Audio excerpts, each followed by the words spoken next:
Hi, everyone, and welcome back to Money Girls Quick and Dirty Tips for a Richer Life.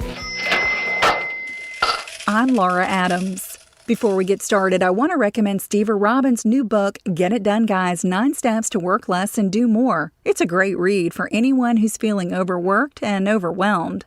You'll learn how to deal with distractions and get techniques to stop procrastinating. Get It Done, Guys, 9 Steps to Work Less and Do More is available in paperback, as an ebook, or as an audiobook. Pick up or download your copy today. Has the busted real estate bubble left you feeling confused about whether to rent or buy a home? Maybe there's something nagging at your subconscious asking, am I throwing my money away by renting? Or is the American dream of home ownership really so dreamy after all? Well, just like many issues in personal finance, the answer to whether you're cut out to be a homeowner is, it depends. It depends because your financial situation, goals, and lifestyle are unique. There's no right or wrong answer, nor is there a cut-and-dried way to compare the cost of renting to the cost of owning a home. In this podcast, we'll cover the advantages of renting and buying, and I'll give you some great resources so you can explore what's best for you. Homes to rent come in all shapes and sizes, from large single-family houses in the country to one-bedroom efficiency apartments in the city. No matter where you want to live, there are landlords and management companies that can hook you up. Here are 5 reasons why signing a lease instead of a mortgage might be a good move for you. Renting pro number 1, flexibility. Having flexibility is the best part about being a tenant. Landlords usually want year-long commitments. However, most leases have fairly painless termination terms, such as a 30-day written notice. There's a lot of freedom, literally and psychologically, to being able to pick up and go. You could take that out-of-state promotion or move back home if your Hollywood career doesn't work out. On the other hand, if you're a homeowner and want to pull stakes, you're usually stuck until you sell the property or find a reliable tenant to help you pay the mortgage. Renting pro number 2, a low upfront cost. A security deposit plus a month or maybe 2 months of rent is usually all the money you need. That's a whole lot cheaper than what it takes to buy a home. Renting pro number 3, good credit not necessarily needed. Some people may have enough cash on hand to purchase real estate, but lack the credit score needed to get approved for a mortgage. I can't say that credit is irrelevant when you submit a rental application, but some places may not run a credit check if you have impressive references and a steady income. Renting pro number 4, less responsibility. This is what most homeowners, including me, yearn for as soon as the air conditioner dies and the floor to heat, or they hear a trickle from the ceiling after a gully washer downpour. Not only does fixing and maintaining all the appliances and structural parts of a home require money, but it also takes a lot of time. You have to call the professionals, get bids, decide whether to make a homeowner's insurance claim, and take time off from work to oversee their work. The days of being able to calmly call a landlord to break the bad news about a roof leak or a broken toilet was really nice, I have to say.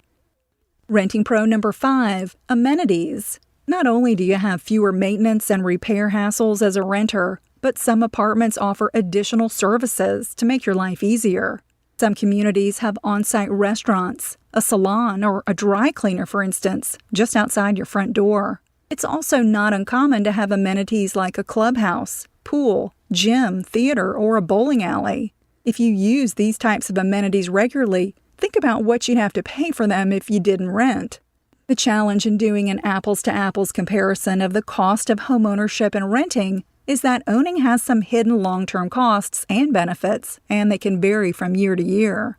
There's homeowners insurance, property taxes, private mortgage insurance, and maintenance to pay, for instance. But on the other side of the ledger, you may be able to save money with tax advantages and build wealth as a homeowner. There are 5 reasons why you might want to make home ownership one of your financial goals. Homeownership pro number 1, build equity. The first major attraction of buying is that you can build equity and wealth for the future. Equity is the difference between a property's market value and what you owe on it. For instance, if your home is appraised at $200,000 and your mortgage balance is $150,000, then you have $50,000 in equity. As we know, there's no guarantee that home values will always go up, but historically, real estate has been an excellent long-term investment.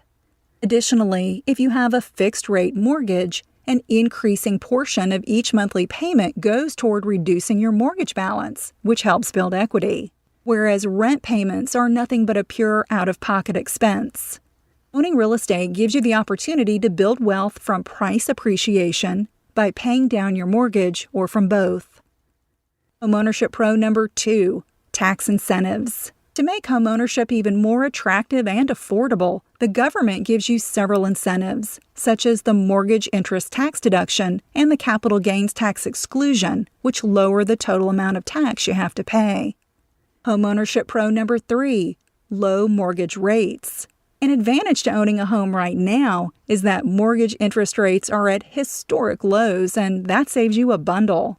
Low interest rates can make owning a home cheaper than renting. Of course, that won't be the case in large cities like New York or San Francisco, where home prices are notoriously high.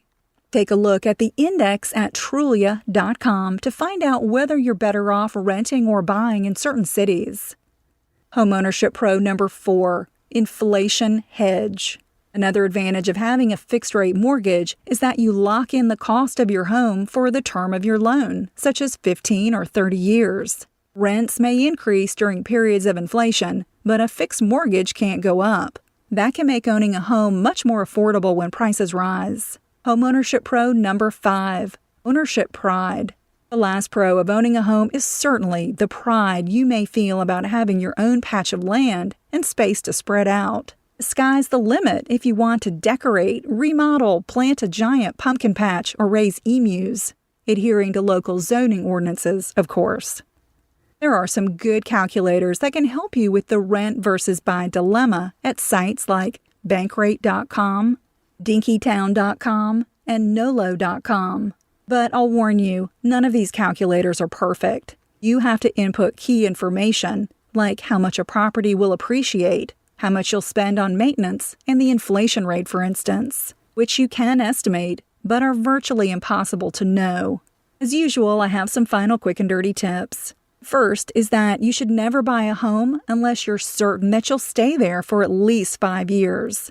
You never know how long it could take to sell a house, and you have to pay closing costs each time you buy and sell real estate. And lastly, just because you qualify for a mortgage doesn't mean that you should get one.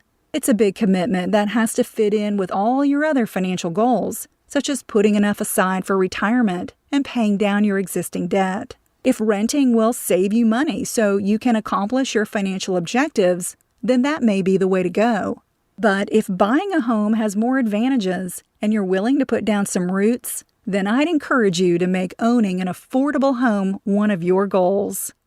If you're not already subscribed to the Money Girl podcast on iTunes, it's easy, free, and doesn't even require an iPod. You get each new episode as soon as it's released on the web.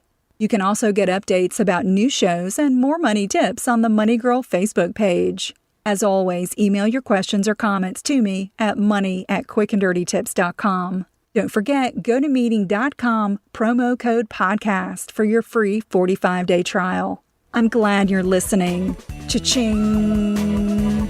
That's all for now, courtesy of Money Girl, your guide to a richer life.